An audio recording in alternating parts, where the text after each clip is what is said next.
Hello student, स्वागत है आपका CSP रिजवान यूट्यूब चैनल पर। इस चैनल पर आज हम लेकर आए हैं भारत के भूगोल का क्विज़। इस क्विज़ में 20 क्वेश्चन होंगे और प्रत्येक क्वेश्चन का जो डी ऑप्शन है वो नन ऑफ दीज होगा, ताकि आपके कॉन्सेप्ट और अच्छे से क्लियर हो जाएं। प्रत्येक क्वेश्चन के लिए आपको 5 सेकंड का समय दिया जाएगा और आप कोशिश करें ज़्यादा से ज़्यादा सवालों को सॉल्व करने की। अगर कोई सवाल आपको समझ में नहीं आ रहा है तो आप पॉज करके भी उसे समझ सकते हैं। ये वीडियो डाला जा रहा है CSP रिजवान यूट्यूब चैनल पर। अगर आप इस क्रांति में नए हैं तो आपको ये चैनल कर लेना है सब्सक्राइब। चलिए शुरू करते हैं पहले क्वेश्चन को। भारत में कितने ज्योतिर्लिंग हैं? भारत में कितने ज्योतिर्लिंग हैं? 14, 16, 12 या नन ऑफ दीज?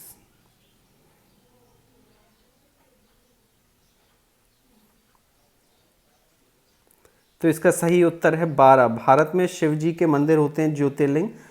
तो कुल ज्योतिर्लिंगों की संख्या भारत में 12 है। अगला क्वेश्चन, अरावली की सबसे ऊंची चोटी है? गुरु शिखर, महादेव, इलायची या नन ऑफ दीज?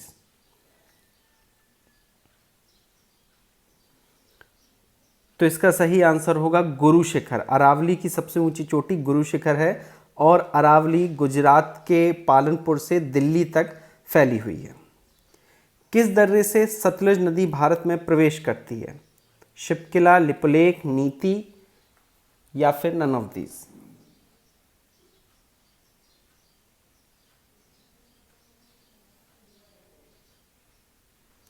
तो शिपकिला दर्रे से सतलज नदी भारत में प्रवेश करती है और फिर सतलज नदी चली जाती है पाकिस्तान में। किस नदी ने राजस्थान और यूपी के बॉर्डर पर बीहड़ बनाए हैं? कोसी, बड़ा आसान सा सवाल है ये। कोसी, चंबल, महानंदा या none of these?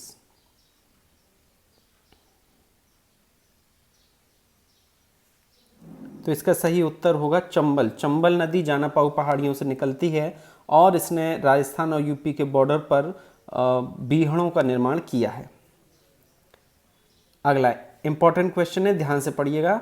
NW national waterways 1 किस नदी पर स्थित है? ब्रह्मपुत्र, गंगा, यमुना या फिर नन ऑफ दीज?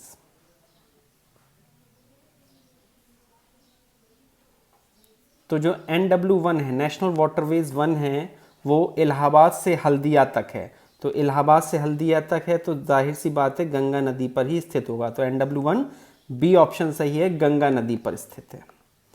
अगला क्वेश्चन, भारत का सबसे ऊंचा बांध कौन सा है? टेहरी गढ़वाल, नर्मदा घाटी, माता टीला या नन ऑफ दीज?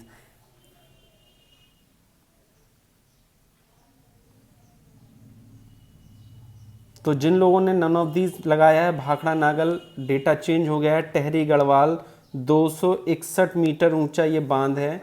भारत का सबसे ऊंचा बांध टेहरी गढ़वाल हो गया है, ना कि भाखड़ा नागल। टेहरी गढ़वाल ए ऑप्शन सही है। नेशनल हाईवे 1 अमृतसर से किस सिटी को जोड़ता है? कौन से शहर को अमृतसर से जोड़ता है? कोलकाता, जोधपुर, दिल्ली या नन ऑफ दीज?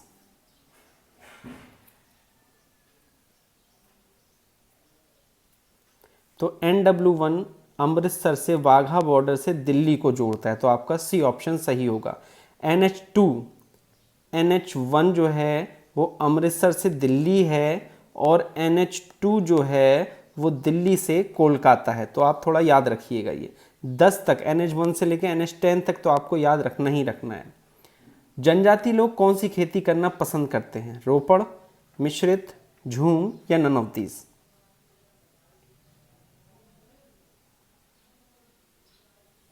तो इसका सही आंसर होगा झूम की खेती। जो जनजातीय लोग हैं, ख़ासतौर से नॉर्थ ईस्ट में रहते हैं, वो झूम की खेती करना पसंद करते हैं। और झूम की खेती में क्या होता है, जंगलों को काटा जाता है, उसके बाद वहाँ पर खेती की जाती है। और जब वहाँ की ज़मीन उर्वरक नहीं बचती तो दूसरे स्थान पर जाके वहाँ जंगलों को काट कर वहाँ पर खेती की जाती है। तो ये झूम की खेती पर्यावरण के लिए बहुत नुकसानदेह है। 9वां सवाल, कौन सी नदी घड़ियालों के लिए जानी जाती है? चंबल, नर्मदा, सोन या नन ऑफ दीज?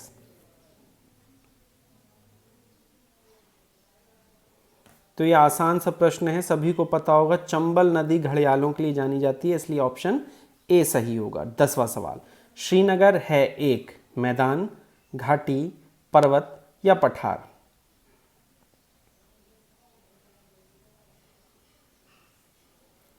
तो श्रीनगर घाटी है, वैली है, आपने सुना होगा श्रीनगर घाटी, कई बार हर जगह जब भी श्रीनगर का नाम आता है तो घाटी, तो ये आसान सवाल भी था। श्रीनगर एक घाटी है। घाटी क्या होती है आपको बता दें, दो पर्वतों के बीच में जो स्थान बचता है, जो मैदानी भाग पाया जाता है, उसको घाटी कहते हैं। चलिए आगे चलते हैं। निम्न में से कौन सा स्थान बुंदेलखंड में शामिल नहीं है? बुंदेलखंड का जो पठार है, निम्न में से कौन सा स्थान उसमें शामिल नहीं है? चित्रकूट, झांसी, आगरा या नन ऑफ दीज?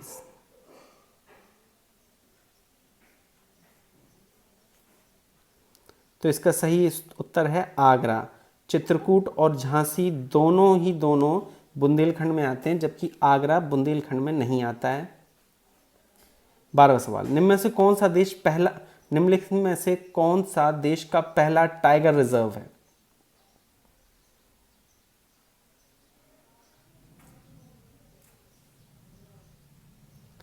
इसका बी उत्तर सही होगा। उत्तराखंड में स्थित जिम कॉर्बेट देश का पहला टाइगर रिजर्व है। अगला प्रश्न, 13वां सवाल, आप किस राज्य में सुंदरवन को देखेंगे? आसान सवाल है। हिमाचल, असम, मिजोरम या none of these?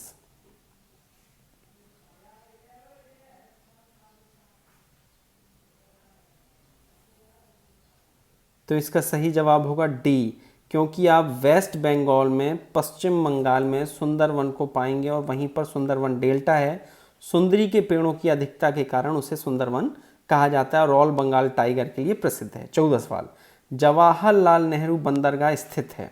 Mumbai, Goa, Cochin या नन ऑफ दीज?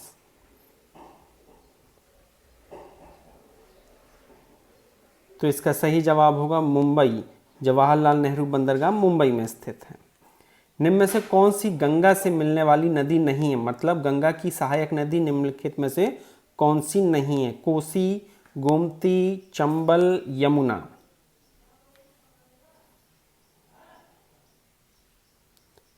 तो चंबल गंगा की सहायक नदी नहीं है, क्योंकि चंबल यमुना की सहायक नदी है। इटावा के पास चंबल यमुना से मिलती है और इलाहाबाद में यमुना गंगा से मिल जाती है।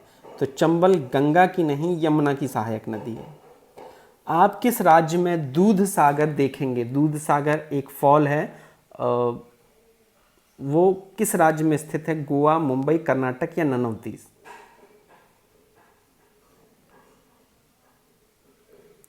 तो दूध सागर वाटरफॉल गोवा में स्थित है। ये 2018 में यूपीपीसीएस में पूछा गया क्वेश्चन है। दूध सागर वाटरफॉल किस राज्य में स्थित है? तो ऑप्शन ए सही है, गोवा में स्थित है। किस राज्य की राजधानी समुद्र के किनारे नहीं है? महाराष्ट्र, कर्नाटक, तमिलनाडु या नन ऑफ दीज?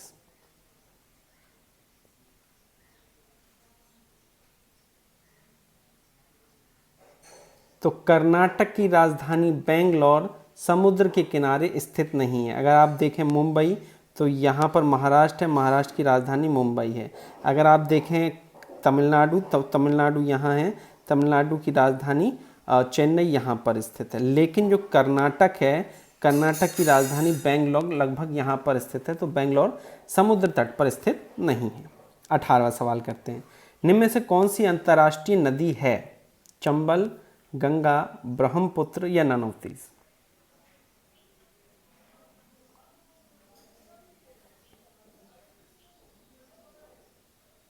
तो इसका सही जवाब होगा ब्रह्मपुत्र, क्योंकि चंबल भी भारतीय नदी है, गंगा भी भारतीय नदी है, जबकि ब्रह्मपुत्र चीन से निकलती है, फिर भारत में प्रवेश करती है, फिर बांग्लादेश में चली जाती है, कुल 3 देशों से होकर गुजरती है, इसलिए यह एक अंतर्राष्ट्रीय नदी है। अगला, जिस मिट्टी का पीएच मान 7 से अधिक होता है वो क्या कही जाती हैं? क्षारीय, अम्लीय, उदासीन या नन ऑफ दीज?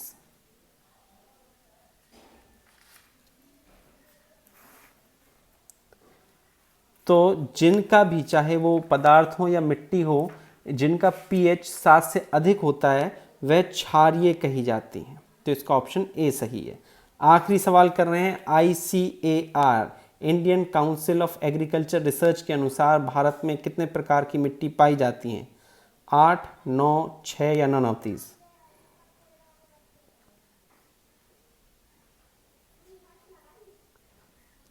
ICAR के अनुसार भारत में 8 प्रकार की मिट्टी पाई जाती हैं। इसलिए आपका ऑप्शन ए सही है। उम्मीद करते हैं आपके इस क्विज़ में ज़्यादा से ज़्यादा नंबर आए होंगे। आपके जितने भी नंबर आए हैं हमेशा की तरह आप कमेंट बॉक्स में ज़रूर बताएं कि आपने कितना स्कोर किया है, और कमेंट बॉक्स में ये भी बताएं कि और किन सब्जेक्ट्स के आप क्विज़ करना चाहते हैं। अभी तक हम ज्योग्राफी, इतिहास और साइंस के क्विज़ इस चैनल पर डाल चुके हैं, और कौन से क्विज़ आप करना चाहते हैं वो भी आप कमेंट बॉक्स में ज़रूर बताएं। धन्यवाद, आज के लिए इतना ही।